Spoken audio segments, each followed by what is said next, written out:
Bienvenidos, queridos hermanos, a este su programa de Apologética Católica. Mi nombre es Fran Morera y con Jorge Garzón en los controles vamos a continuar hoy nuestro estudio del profeta Nahum. Pero como siempre nos ponemos en la presencia del Señor, en el nombre del Padre, del Hijo, del Espíritu Santo. Amén. Y oramos. Padre bueno, envíanos el Espíritu Santo que prometiste, que venga desde el costado abierto de Cristo a cada uno de nosotros y nos unja con su santa presencia y nos abra el entendimiento para poder conocer las cosas de arriba y así poder construir el reino de Dios. Todo esto lo pedimos en nombre de Jesús el Señor. Amén. María, Madre de la Iglesia, ruega por nosotros. Continuamos hoy es el último capítulo del profeta Nahum, el capítulo 3. Dijimos que era un profeta bastante corto, 3 capítulos y no son largos. También hablábamos la vez anterior que muchas veces parece un poco monótono los profetas, sobre todo los menores, porque van a hablar continuamente de juicio contra Asiria, contra Babilonia, o contra Nínive. Y me parece que siempre lo mismo. Tenemos que entender que muchos de ellos hablaron en épocas diferentes. Isaías habló casi 100 años antes de dichos hechos. Y también lo bueno que tiene la palabra de Dios es que, como dice ella misma, que siempre es actual. Esa es la verdad que tiene. Y los temas que vemos, aunque parezca repetitivo, tiene para nosotros, cada uno de nosotros, un mensaje particular. Este que va dirigido hoy a la ciudad de Nínive, tiene, por lo menos para mí, yo lo veo un mensaje tremendo para los tiempos en que vivimos y las ciudades en que vivimos. Así que comencemos en el nombre del Padre, del Hijo, del Espíritu Santo. Amén. Y leamos versículo 1 al 4 y dice así. Ay de la ciudad sanguinaria, toda ella mentira, repleta de rapiñas, insaciable de presas, chasquidos de látigo, trepidar de ruedas, caballos al galope, brincos de carruajes, jinetes a la carga refugir de espadas, centellar de lanza, multitud de víctimas, multitud de muertos, cadáveres, en fin. En la visión profética de Nahum, el profeta hace un recorrido por la ciudad de Nínive y él se da cuenta cuán madura estaba esta ciudad para el juicio de Dios. Vio que era ya la hora del juicio de Dios. Vio que era una ciudad extremadamente bulliciosa, llena de chasquido de látigo, que había muchos carros. Los carros eran de tracción y por supuesto que había látigo para los caballos. Quiere decir que había mucho tráfico. Había fragor de ruedas, por supuesto, de tantos carruajes que había, caballos atropelladores, los carros que saltaban, toda una descripción de una gran metrópoli de esa época. Sin embargo, también él se da cuenta que no solo estaba lleno de cosas comunes a una ciudad, estaba lleno de violencia, estaba lleno de engaño y estaba lleno de idolatrías. Los gobernantes de Asiria no solo fueron terriblemente crueles, sino que ellos se jactaban de los crueles que eran. En sus monumentos que están en los museos, los puedes ver hasta el día de hoy, se encuentra tremendamente plasmada, escritos de su tremenda maldad. Dice, por lo menos dice algunos de estos lemas que podemos leer en los monumentos que hay en Irak y en otros lugares del mundo. Dice: Abubo, hijo de Buba, lo desollé en la ciudad de Arbela y extendí su piel sobre la muralla de la ciudad. Otro escrito dice: desollé a todos los principales que se habían rebelado y cubrí la columna con sus pieles. Otro dice: corté las extremidades de los oficiales reales que se habían rebelado. Otros: a 3,000 cautivos quemé con fuego. Y así ellos hacían alarde de su gran violencia. No lo ocultamos. Y ya era bastante malo que Nínive permitiera ese pecado por sí misma. Pero fue todavía peor que condujera a toda la nación, no solo la capital, a toda la nación, la condujera a la violencia, al engaño y sobre todo a la idolatría. Por eso es que el juicio de Dios, queridos hermanos, tenía que venir. Máximo que el Señor ya la perdonó una vez. Nos acordamos cuando Jonás, su gran pecado, en las miles de tablillas que se han encontrado en los valles de Mesopotamia, se muestra que Nínive vivía inmersa en una superstición abismal. Era más allá del culto a dioses paganos, era pura superstición y muchas veces encantamientos, muchas veces hechicerías. Era una ciudad tremendamente corrupta. Y más de esto que lo estamos viendo nosotros aquí, que nos parecerá extraño, yo miro alrededor de nuestras grandes ciudades y yo veo exactamente igual. No están nuestras ciudades llenas de violencia. Yo diría que más que Nínive, porque ellos no tenían el internet. No están ahora nuestras ciudades, hasta nuestros pueblos, llenos de supersticiones, llenos de brujería, llenos de hechicería, que hasta satanismo que entra por medio de internet. Y no solo las grandes ciudades, sino que a través de internet se ha puesto corrupto el mundo entero, hasta la más pequeña aldea puede estar tan corrupta como Nueva York, que le dice la Babilonia moderna. Por eso que veo una gran similitud entre este estado y el estado de nosotros, sobre todo en últimos tiempos, que tanta idolatría se anuncia por medio de internet. Porque idolatría no es tener una imagen, como dicen los protestantes, esa gente tiene un problema mental. No es tan simple. La idolatría es todo aquello que tú pones en el lugar de Dios y no es Dios. El internet continuamente nos está proponiendo cosas que ocupen el lugar de Dios. E inclusive el mismo internet o el celular se ha convertido en más importante para nosotros que el mismo Dios. Eso es el máximo de la idolatría. Vamos a ver lo que dice el versículo de 6 al 7, 5 al 7. Dice: aquí estoy yo contra ti, oráculo del Señor de los ejércitos. Yo levantaré tus faldas hasta la cara, mostraré a las naciones tu desnudez y a los reinos tu desvergüenza. Echaré sobre ti inmundicias, te afrentaré y te expondré como ludibrio. Heme aquí contra ti. Nahum repitió esta frase mencionada por primera vez, ya lo había dicho, en Nahum 2:13. En la primera mención, el énfasis estaba en la derrota militar de Nínive, en la fuerza militar imperial que tenía esta ciudad.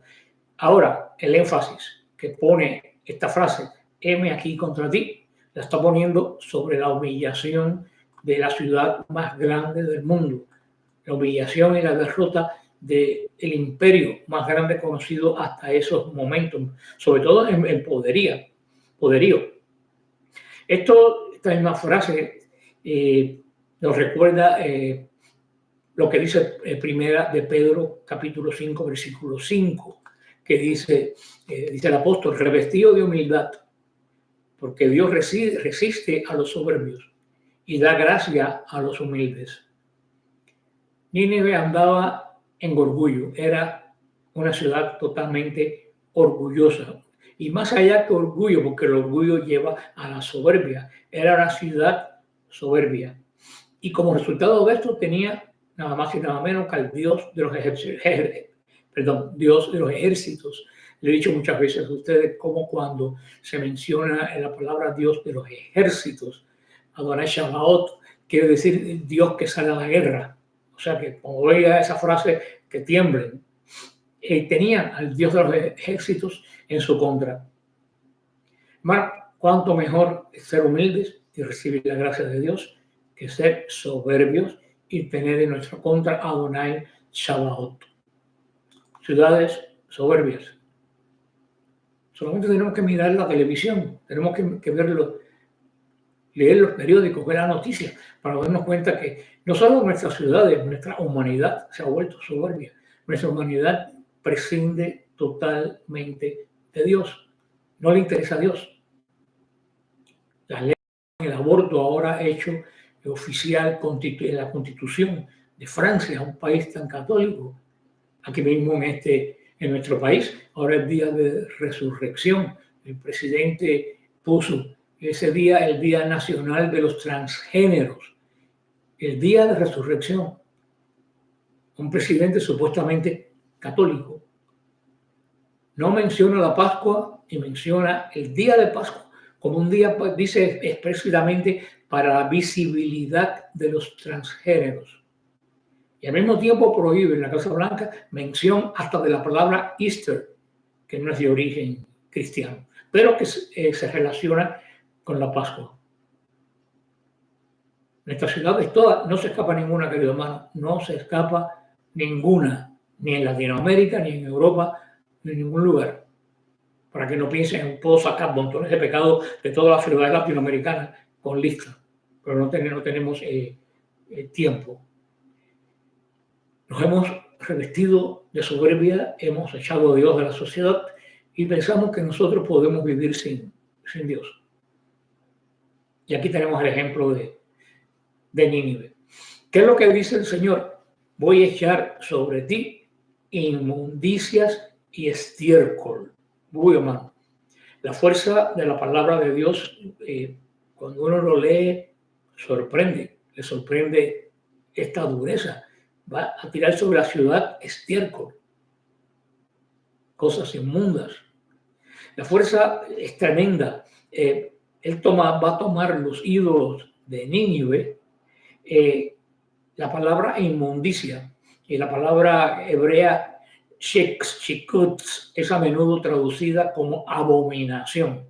Dice que va a tomar, porque la abominación es una inmundicia, va a tomar sus abominaciones y se las va a restregar en la cara. Y dice que lo va a afrentar. La idea detrás de la palabra hebrea para afrentaré, que quiere decir Nabel, es que algo se vuelve débil, se vuelve necio y despreciable. Recuérdense que los hebreos carecían de muchas palabras. Era un idioma con palabras limitadas. Ellos no tenían superlativos. Muchas veces no tenían, solamente tenían palabras concretas. Por eso cuando era una palabra que no era concreta, ellos la sustituían con otras palabras. Por eso aquí Nabel, afrentar, dice algo débil, algo necio, algo despreciable. Por lo tanto, es afrentable para nosotros hoy en día. Nínive caminaba en lo alto de su orgullo, caminaba con la cabeza erguida, pero iba a ser abatida. Y lo peor del caso es que el Señor iba a consolar a Jerusalén, pero a Nínive nadie la va a consolar.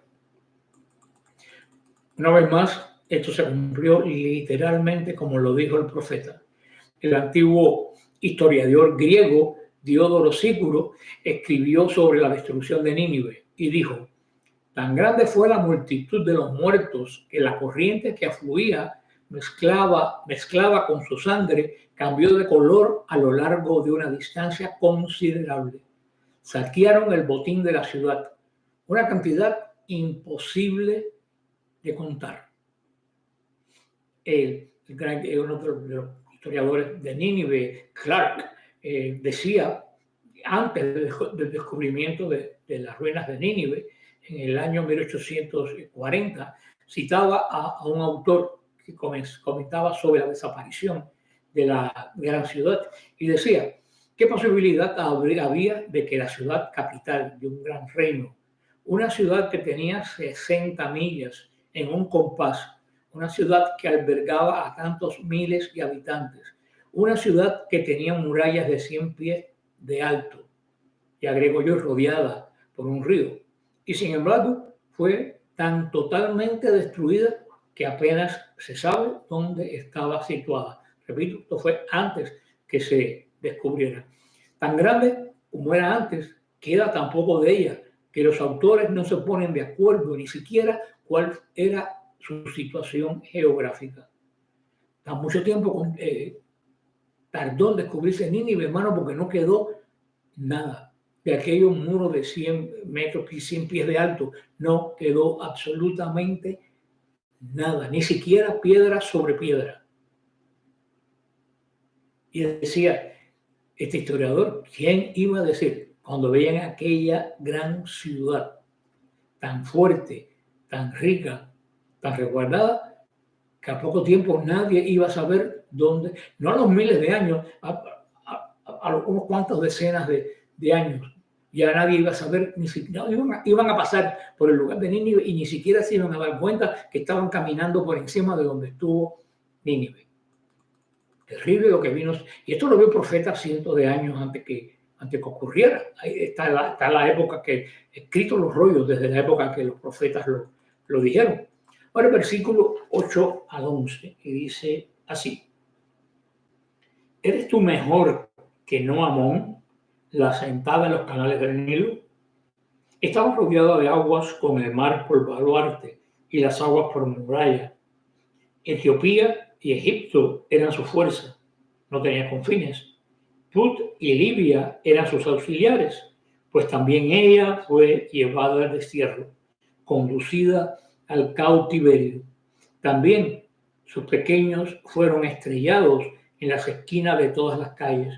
Sobre sus nobles echaron suertes, a sus magnates los cargaron de cadenas. También tú te embriagarás, serás olvidada, también tú andarás buscando refugio frente al enemigo.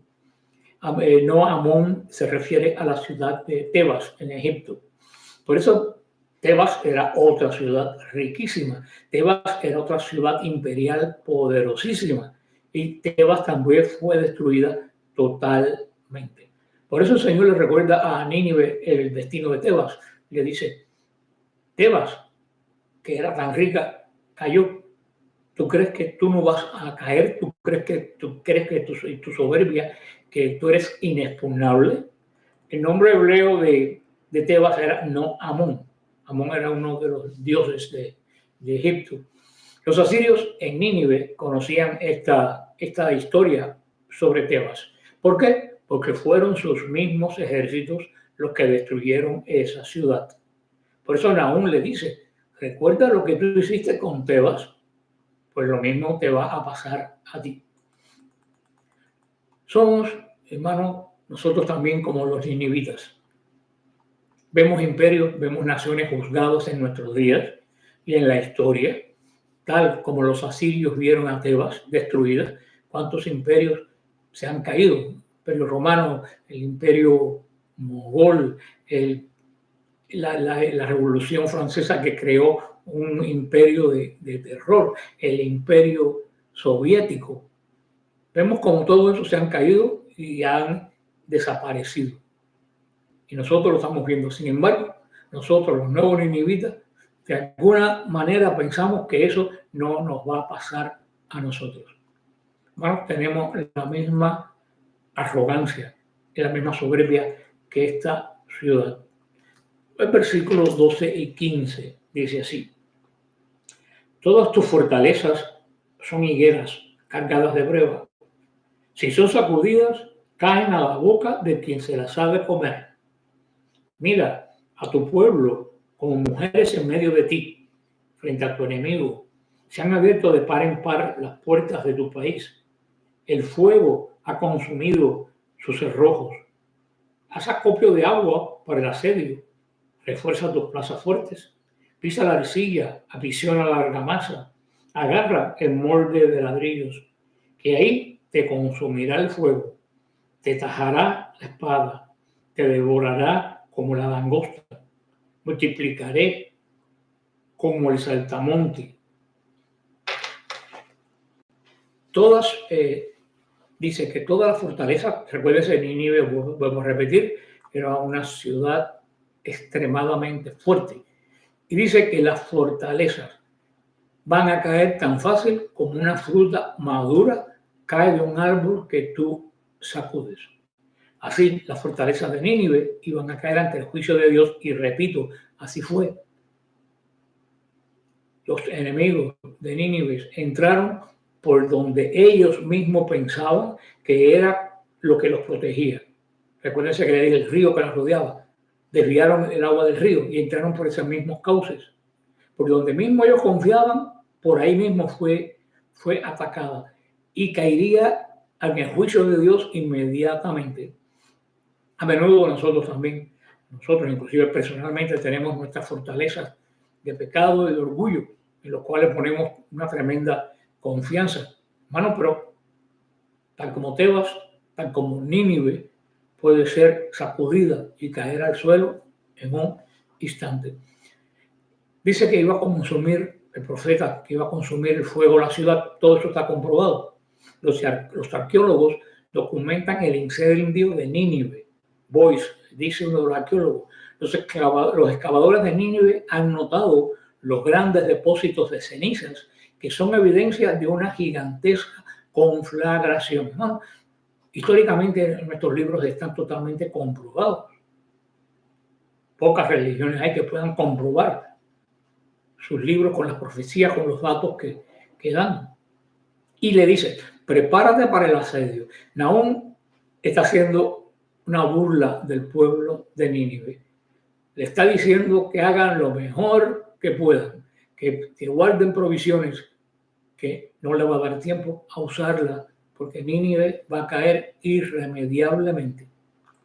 Ahora el versículo 16 y 19, y dice así: has acrecentado tus mercaderes como las estrellas de los cielos, pero son como langostas que despliegan sus alas y echan a volar. Tus guardias son como saltamontes, tus escribas como enjambre de langosta que se posan en las cercas en un día de helada. Al sol, al brillar el sol emigran a no se sabe dónde.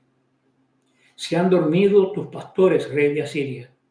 Tus capitanes se han adormecido. Tu pueblo se ha dispersado por los montes y no hay quien los reúna. No hay remedio para tu quebranto. Tu herida es incurable. Todos los que oyen noticias de ti aplauden por tu suerte, porque sobre quién no ha pesado tu continua maldad. Aquí termina este capítulo de Nahum. Mercaderes, príncipes, grandes, pastores, valientes. Cada una de estas frases de líderes eran numerosos. En Nínive, de todo esto, príncipes, los mercaderes. Nínive era una ciudad de un tráfico tremendo, de un comercio grande, valientes, sus ejércitos. Todo era en grande en Nínive, pero todos fueron ineficaces. Y todas estas grandezas que tenía se convirtieron en nada el día del juicio.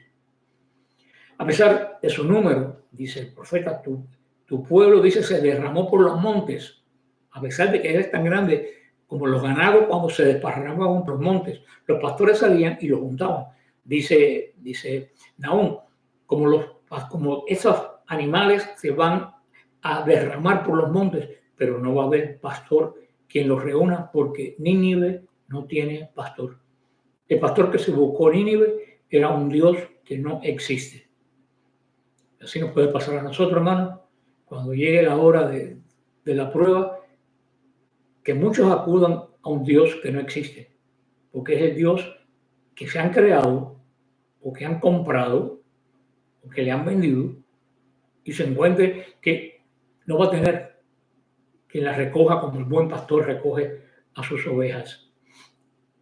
Nahum termina su profecía con una visión de los justos, el triunfo de los justos sobre los injustos. Esto es algo que el pueblo de Dios necesita que se recuerde a menudo, porque con frecuencia va en contra de las apariencias. Explico. Muchas veces parece que estamos perdiendo, muchas veces pensamos que estamos en decadencia, que ya no queda esperanza para nosotros, que todo se va a terminar y nos desanimamos. No es así.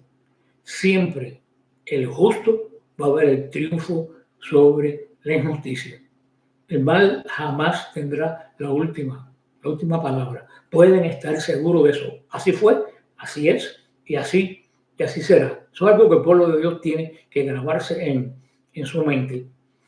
Debido a que Nínive era una ciudad tan conocida, tan nombrada, tan renombrada, sobre todo por su violencia y crueldad. Por eso no es de extrañar que Nahum vea a todas las naciones aplaudiendo cuando esta gran ciudad cayó, porque lo que ellos le hicieron a los demás cayó sobre ella. En el Salmo 73, está dividido en Asaf y todos estos nombres, Asaf trató este mismo problema. Dice, le parecía que los impíos prosperaban constantemente y vivían a sus anchas. Le turbaba tanto que se dudó de su propio andar con Dios. Dice versículo 17 al 19. Hasta que entrando en el santuario de Dios, comprendí el fin de ellos. Ciertamente los has puesto en deslizaderos. En asolamiento los harás caer. Como han sido asolados de repente, se consumieron de su propio terror. Para Nahum, Asaf, en el Salmo, y para nosotros hoy, nos da un tremendo consuelo. Nos da el consuelo de saber que los juicios del Señor son fieles, son verdaderos, pero ojo, llegan a su tiempo, no al tiempo mío. Por eso tenemos que estar constantes y vigilantes. Hermano, tú no necesitas envidiar a los injustos. Muchas veces envidiamos la suerte de la gente que son injustas. Decimos, mira qué bien le va a esta gente que son tan malos. No envidies jamás al injusto. Y todavía peor, nunca busques venganza contra el injusto. No lo necesitamos. El Señor es un juez más duro que tú y que yo.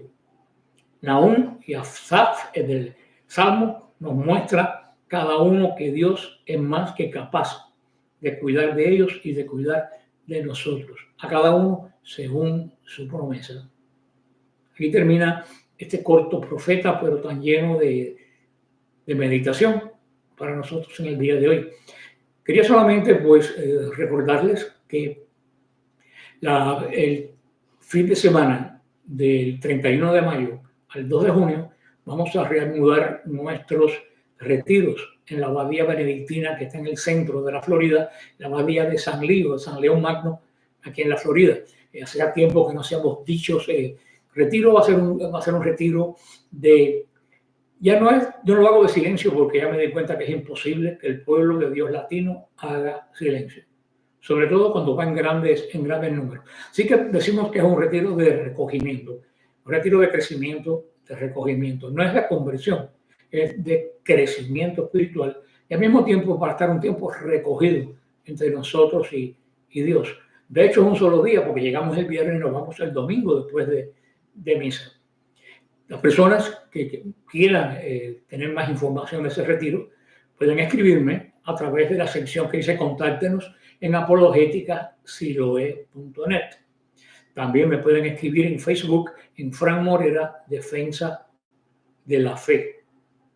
O pueden llamar al número 305-303-1340 y ahí les tomarán la información y les mandarán todo lo necesario para que ustedes estén preparados. Como siempre les digo, no se vayan de la roca.